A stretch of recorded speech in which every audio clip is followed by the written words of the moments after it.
Hello, Flat Earth researchers, debaters and debunkers. I'd like to introduce you to SciManDan, who has taken it upon himself to debunk one of my Flat Earth videos, specifically about tides, and re-educate me on how tides actually work, because gravity rules, apparently. Well, let's see what he has to say. Hello and welcome along, my name is SciManDan and today I'm taking on a fellow Brit. Now, he is another one of these gravity deniers and he's taking up an issue with the tides, specifically that the moon does not cause them. I think we need to re-educate him, don't we? Okay, let's get started. Hello, Flat Earth researchers, debaters and debunkers. It's low tide here in Portishead in the southwest of England off the River Severn estuary.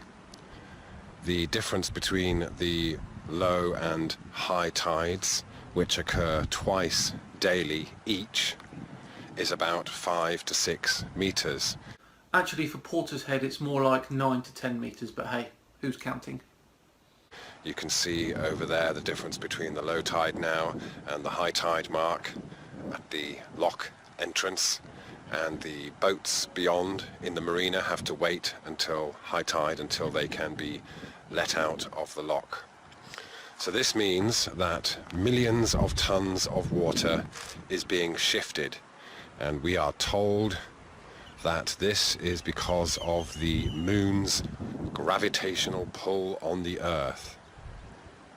But the high and low tides are occurring 4 times a day, with the moon going overhead just once a day in any given location. Right, let's think about this logically, shall we, rather than just assume the widely accepted scientific theory is wrong. The moon takes 28 days to orbit us, so it's clear that the Earth is rotating faster than the moon is orbiting us. Alright, I'll just interject there. First of all, let's have a look at the tide forecast for Portishead, where I filmed the tide. He's right that it does occasionally reach 10 metres. It's anywhere between 6, 7 and 10 metres. But what we can see here is that within a 24-hour period between, say, Sunday and Monday, we have 3 high tides.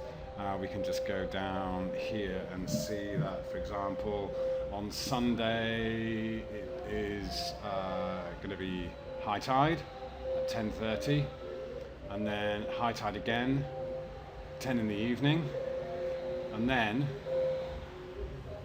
by 11, just over 24 hours later, another high tide. So that's 3 in 24 hours. Let's see what his explanation for tides is. If you are stood at a certain point, for example when there is a high tide, then the moon's gravitational pull is causing that high tide. 6 hours later the Earth has rotated a quarter of a turn, so to speak, and therefore you are now standing in a spot that is a low tide. Another 6 hours on and you're back in a position where there's a high tide. Go forward 6 hours again and it's low tide. Finally, after 1 day, you are back where you started, a high tide. There. Alright, let's just flip that back a little bit. Why would there be a high tide here on the opposite side of the Earth to where the moon's gravitational pull is pulling the water this way?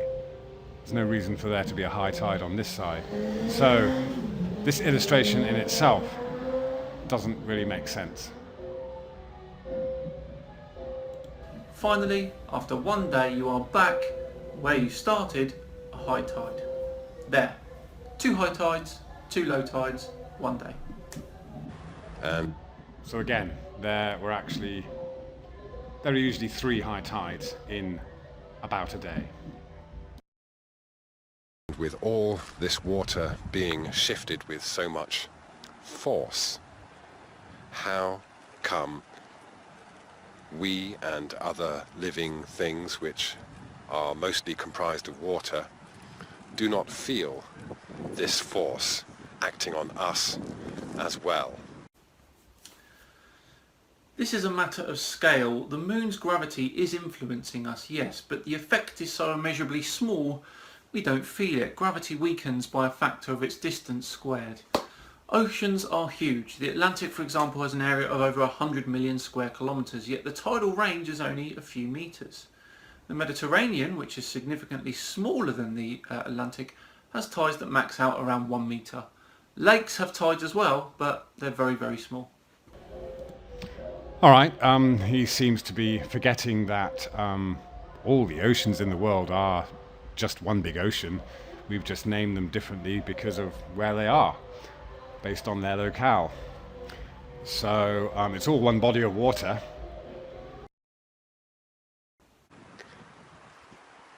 So every aspect of these tides defies logic. I think you'll find that when you watch this video, that the statement you just made right then is fairly embarrassing for you. Food for thought, and maybe we should be considering other theories and reasons as to why we have such a massive difference in the tides. What theories are those then? Because there are none that exist which can explain all of it. And you know that, which leads me to think that you haven't got a clue what you're talking about. You see, you don't even know what's going on in the world, yet you are so eager to dismiss what's actually happening. It beggars belief. All right, well, admittedly, none of us actually know what's going on in the world. None of us know why we're here, how we got here, who we are, or where we are. So there are no theories or beliefs that are alternatives to the only way we've been taught to perceive our reality. The admission is that we simply do not know anything about our being here. And spinning balls, all held together with the magical glue of gravity, is just another creation story. Just like all the other religions have their own creation story. So yes, it beggars belief, as you say, Mr. SciManDan.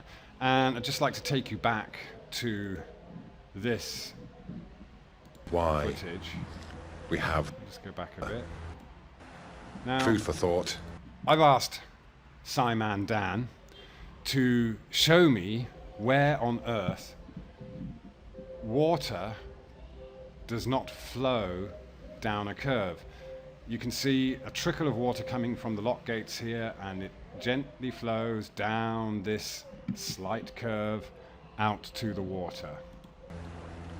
And maybe we should be considering other theories and reasons as to why we have such a massive difference in the tides. Okay, so that's one question I've asked SciManDan, and he refuses to answer, about how it's possible to have water not flowing down a constant curve, because wherever you are on a globe, then the surface is always curving away from you and down. So water will naturally flow down a curve. Where does it stop if you're on a sphere? What theories are those then? Because there are none that exist which can explain all of it. And you know that, which leads me to think that you haven't got a clue what you're talking about. You see, you don't even know what's going on in the world, yet you are so eager to dismiss what's actually happening. It beggars belief. So it's now high tide, and you can see those boats that were on the mud are now floating. Should be able to see the difference. A massive difference in the height of the water, twice daily. That surely isn't anything to do with the alleged gravitational pull. of the moon.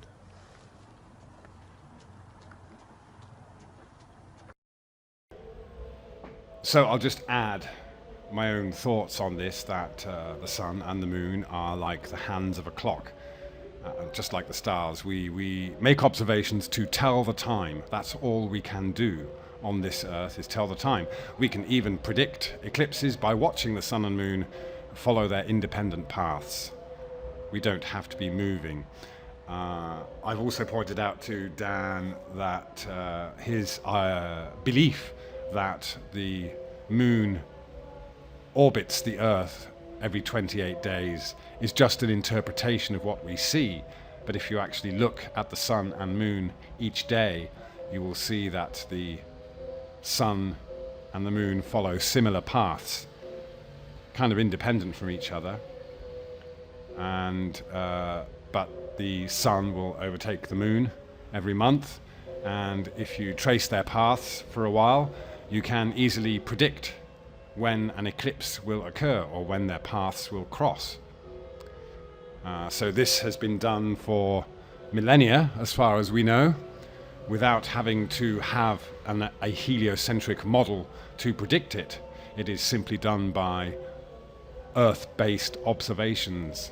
You don't need a spinning ball model to predict eclipses, just like any of the other things that we can predict about what we'll see in the sky. He's also challenged me on retrograde motion. Again, it's the Copernican model that insists that everything is circles, but what appears to be retrograde motion is like sacred geometry. We see this all the time in sunflowers and snowflakes and what have you. Yeah. So this is just, it's a natural occurrence for